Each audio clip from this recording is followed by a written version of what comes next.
Elizabeth Jordan, played by Gomati. Henry Slater, played by Pravina. Ben Jordan, played by Varshini. Victoria Slater, a girl of 10 years old, played by Sharanya. Abel Mary Weather, played by Madhushree. Jimmy is the son of Elizabeth. Amelia Slater and Elizabeth Jordan are the sisters. Henry Slater and Ben Jordan are the husbands of Amelia and Elizabeth. Abel Mary Weather is the father of Amelia and Elizabeth. When the curtain rises, Mrs. Slater is laying the table. She is vigorous, plump, red-faced, vulgar woman, prepared to do any amount of straight talking to get her own way.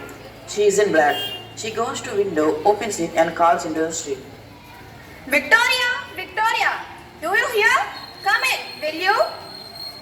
Victoria, a precocious girl dressed in colors, comes in. I'm amazed at you, Victoria.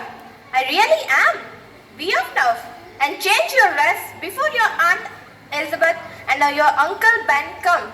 It would never do for them to find you in colors with grandfather lying dead upstairs. What are they coming for? They have not been here for ages. They are coming to talk over poor grandpa's affairs. Your father sent them a telegram as soon as we found he was dead. Henry Slater, a stooping with a drooping mustache, enters. He is wearing a black coat and a bowler hat. I wonder if they'll come at all. When you and Elizabeth quarreled, she said that she'll never set foot in your house again. She will come fast enough after her share of what our fathers left. You know how hard she can be when she likes. Where she gets it from, I can't tell. I suppose it's in the family. Where are my slippers? In the kitchen, but you want a new pair. Those old ones are nearly worn out. You don't seem to realize what it's costing me to bear up like I'm doing. My heart's fit to break when I see the little trifles that belong to my father lying around and think he'll never use them again. Here, you had better wear these slippers of my father's now. It's lucky he had just got a new. They'll be very small for me, my dear. They'll stretch, won't they? I'm not going to have them wasted. She has finished laying the table. Henry, I have been thinking about that bureau of my father's that's in his bedroom. You know, I always wanted to have it after my father died. You must arrange with Elizabeth when you are dividing things up. Elizabeth, that sharp.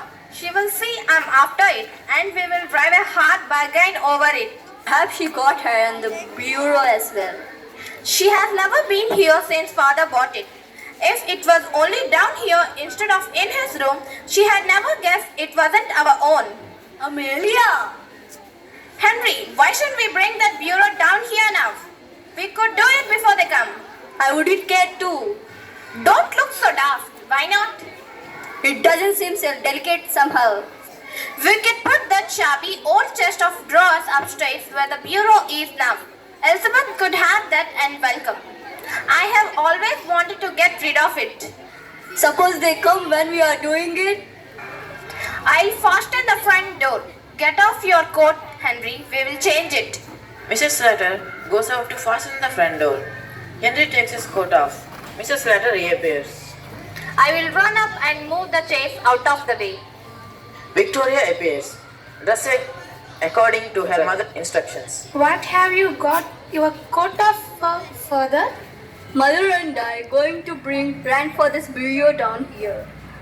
Are you planning to pinch it? My child, Grandpa gave it to your mother before he died. This morning? Yes? Ha! He was drunk this morning. Mrs. Slater appears carrying a handsome clock under her arm. I thought I had fetched this down as well. Our clocks worth nothing and this always appealed to me. That's Grandpa's clock. Be quiet. It's ours now. Come, Henry, lift your hand. Henry and Mrs. Slater, very hot and flushed, staggered in a pretty old-fashioned bureau containing a locked desk. They put it where the chest of drawers was and straightened the ornaments, etc. There is a knock at the door. The knocking is repeated. Victoria opens the door. Mrs. Elizabeth Jordan and Ben appears in new mourning. Well, Amelia, so he's gone at last. Yes, he has gone. He was 72, a fortnight last Sunday. Oh, Amelia, you must not give way. We have all got to die sometime or other. And now perhaps, will you tell us all about it? Father had been merry this morning.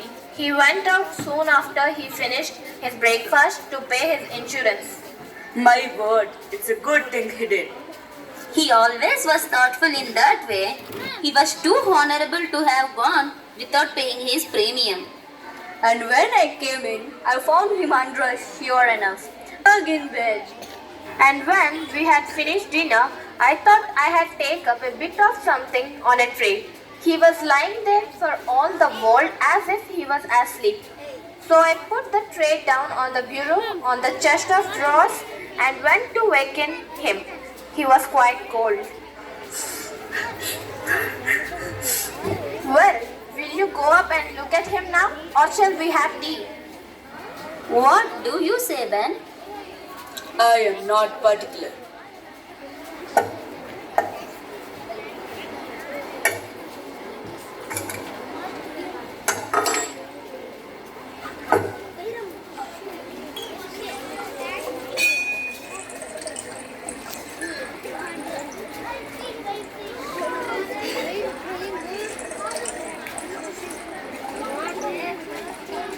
Well then, if the kettle's ready, we may as well have tea first. One thing we may as well as decide now is announcement in papers. I was thinking of that. What would you put? Well then, we will think about it after tea and then we will look through his bits of things and make a list of them. There's all the furniture in his room, right? No jewelry or valuable of that sort. Except his gold watch, he promised that to our Jimmy. Promised your Jimmy? I never heard of that.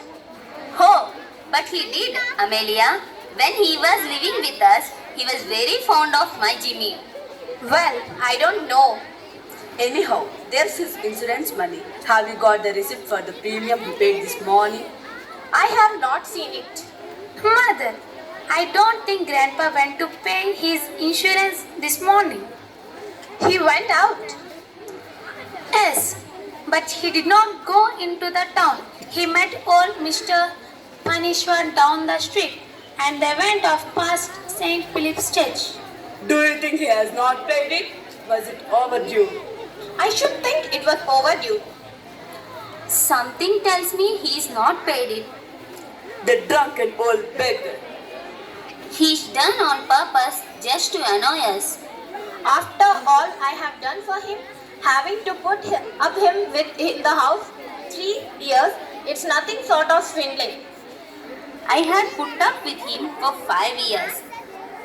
And you're trying to turn him over to us all of the time? But we don't know for certain that he's not paid the premium. Victoria, run upstairs and fetch that bunch of keys that's on your grandpa's dressing table. In Grandpa's room. Yes. I don't like to. Don't talk so silly. There is no one who can hurt you. Well, if she is locked the receipt in the bureau?